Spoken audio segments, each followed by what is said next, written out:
Very good morning to all. Myself, Dixit Estandel, working as a lecturer in Mechanical Engineering Department from Vallabh બુદ્ધિ polytechnic Navsari.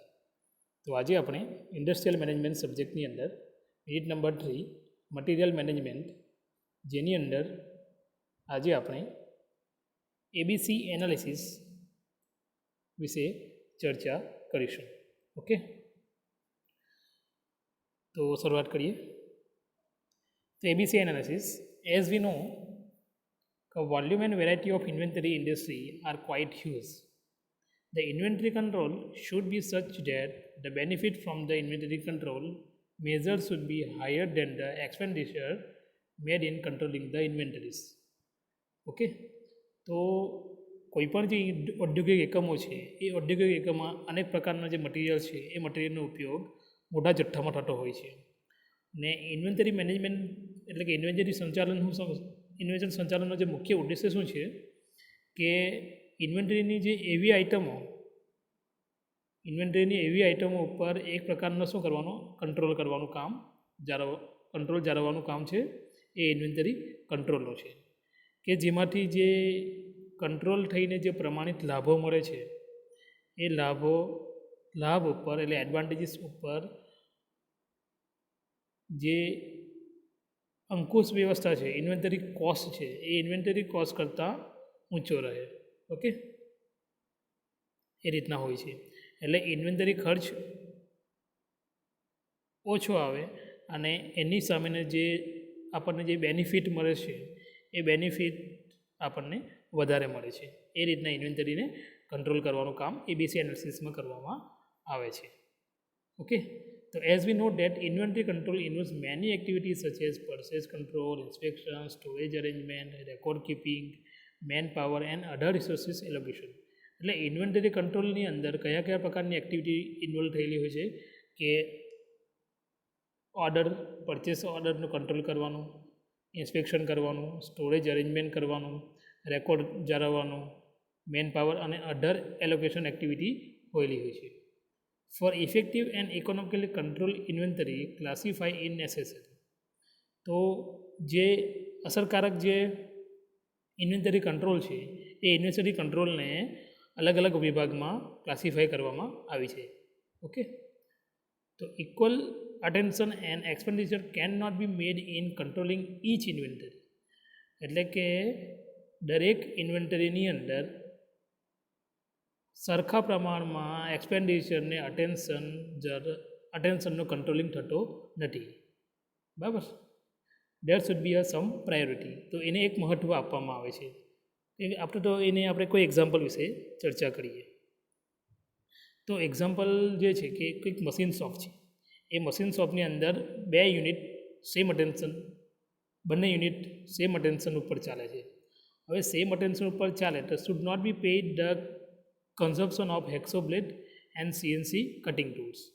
તો એક machine ઉપર હેક્સો બ્લેડથી કામ થાય છે અને બીજા મશીન ઉપર સીએનસી કટિંગ ટૂલથી કામ થાય છે. તો એના દ્વારા શું થાય છે કે આ બંને મશીન ઉપર જો મારે ઇન્વેન્ટરી કંટ્રોલ કરવો હોય, ઇન્વેન્ટરી કંટ્રોલનું જો મેઝરમેન્ટ કરવું હોય તો બંને માટે જે કેટેગરી છે એ અલગ અલગ છે.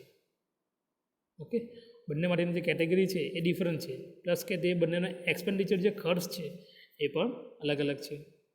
તો સપોઝ ધારો કે જો યુનિટ જે છે એ યુનિટ શું કરે છે, spend equal amount of controlling on hacksaw blade. Okay, એનો મતલબ શું થાય કે જો તમે હેક્સો બ્લેડના ખર્ચા ઉપર ઇક્વલ અમાઉન્ટનું કન્ઝમ્પશન કરવામાં આવે અને એ જ કન્ઝમ્પશન જો સીએનસી ટૂલ ઉપર કરવામાં આવે તો જે ફાઇનાન્શિયલ પ્રોબ્લેમ છે એ ફાઇનાન્શિયલ પ્રોબ્લેમ વધી જાય છે. જેના લીધે શું થશે કે ઇન્વેન્ટરીનો જે કુલ ખર્ચ છે એ વધે છે અને જે આપણને બેનિફિટ મળે છે એ બેનિફિટ નીચો રહેશે. ઓકે, તો કહેવાનો ભાવાર્થ શું છે કે જે ઇન્સ્ટ્રુમેન્ટ અથવા જે મશીન વધારે વેલ્યુએબલ હોય એને વધારે એક્સપેન્ડિચર આપવામાં આવે છે, જ્યારે જે મશીન અથવા જે એલિમેન્ટને તમે કન્ઝ્યુમેબલની અંદર તમે એને ઇઝીલી પરચેસ કરીને એને ખર્ચ એનો ખર્ચો તમે નીકાળી શકો છો, બરાબર. ઇઝીલી પરચેસ કરીને એને તમે બદલી શકો છો. તો એનો થોડો એક્સપેન્ડિચર ખર્ચ એને ઓછો રાખવો પડશે. સેમ કે કોઈક આપણે બીજું ઉદાહરણ જોઈએ કે ઉત્પાદનમાં જે વપરાતી બધી જ વસ્તુઓ છે એ બધી જ વસ્તુઓનું એક સરખું મહત્ત્વ આપી શકાતું નથી. કે જેમ કે આપણે અત્યારે જોઈએ તો બાટા શૂઝ છે, ઓકે, બાટા શૂઝની કંપની છે. તો બાટા શૂઝની કંપનીની અંદર જે શૂઝ બને છે, પગરખા બને છે, તો જે જે પગરખા બને છે એની અંદર શું હશે કે કંપનીની અંદર શાનો વપરાશ થાય છે? ચામડાનો વપરાશ થાય છે, અને પ્લસ કે દોરાનો વપરાશ થાય છે. તો એ ચામડા અને દોરાના વપરાશમાં જો એક સરખું અંકુશ લાવવા, એક સરખું કંટ્રોલ કરવામાં આવે તો એ શક્ય નથી, બરાબર. કેમ કે જે વસ્તુ છે, ધારો કે ચામડા છે, બરાબર, તો ચામડાની પાછળ જે ખર્ચ છે એ ખર્ચ વધારે થયેલો છે, જ્યારે દોરાની પાછળ ખર્ચ ઓછો થયેલો છે. તો જ્યારે પણ કોઈક કંટ્રોલ વ્યવસ્થા પાછળ ખર્ચ કરવો પડે છે, એટલે ઇન્વેન્ટરી કંટ્રોલ પાછળ જો ખર્ચ કરવો પડશે તો એ જો દોરા પાછળ ખર્ચ કરશું તો એ જે આપણને કંટ્રોલ દરમિયાન જે ખર્ચ મળે છે એ લાભદાયી થશે નહીં, એટલે એના પરથી આપણને બેનિફિટ મળશે નહીં. તો આવા કારણસર શું કરવું પડે? તો એ કારણસર આપણે ઇન્વેન્ટરીને 3 અલગ અલગ ભાગમાં વેચવું પડે, રિલેટિવ ટુ ઇમ્પોર્ટન્સ, કે જે પ્રમાણે એનું મહત્ત્વ છે એ પ્રમાણે એને વેચવું પડે, અલગ અલગ વિભાગમાં એને વેચવું પડે, ઓકે.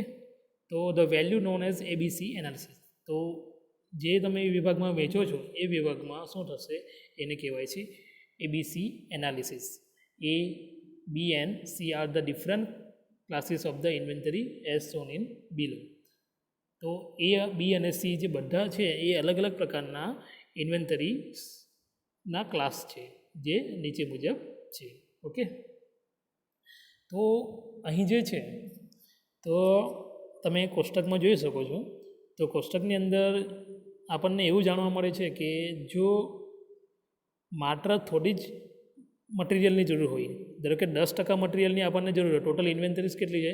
10% મટીરિયલની આપણને જરૂર હોય, તો એ 10% મટીરિયલની અંદર જે આપણે જે 10% મટીરિયલમાં જે આપણે રોકાણ છે, બરાબર, એ રોકાણનો 70% ભાગ, ઓકે, 70% ભાગ જે છે એ રોકાણની અંદર રોકાયેલો છે. તો આવી જે મટીરિયલ્સ છે એ મટીરિયલને શાના અંદર મૂકવામાં આવે છે? એ વર્ગની અંદર મૂકવામાં આવે છે, ઓકે. ઓકે, એટલે કે ધારો કે કોઈ મોટા મશીન છે, એ મોટા મશીનનો જે કિંમત વધારે હોય તો એને સાચવવાનો ખર્ચ, ઓકે, એ વધારે હશે. તો એની જે વેલ્યુ છે, નાણાકીય રોકાણ છે એનું વધારે થશે. તો એ નાણાકીય રોકાણને આપણે કંટ્રોલ કરવું હોય તો એ જે બધી કેટેગરી છે એ કેટેગરીને આપણે એ વિભાગમાં મૂકવામાં આવે છે. જો આનાથી જો ઉલટું કરવામાં આવે, આનાથી ઉલટું એટલે કે જો માલ સામગ્રીનો જથ્થો, ઓકે, જો માલ સામગ્રી એટલે મટીરિયલનો જે જથ્થો છે એ જથ્થો એવો હોય કે 70% જેટલો હોય, તો જેની અંદર શું હોય કે મટીરિયલનું જે મૂલ્યની દ્રષ્ટિએ ખૂબ જ ઓછું હોય છે, બરાબર. હવે ઇન્વેન્ટરી વેલ્યુ છે એ ઇન્વેન્ટરી વેલ્યુ કેટલી છે? એની 8%. હવે આ પ્રકારનું જે મટીરિયલ, આ પ્રકારનું જે ગોઠવણી છે, હવે આ પ્રકારનું ગોઠવણીને આપણે સી વિભાગમાં વેચી શકીએ, કેમ કે જેની અંદર શું હોય મટીરિયલના જે મૂલ્ય છે, મટીરિયલની મૂલ્યની દ્રષ્ટિએ તે ખૂબ જ ઓછું મૂલ્ય ધરાવે છે, ઓકે.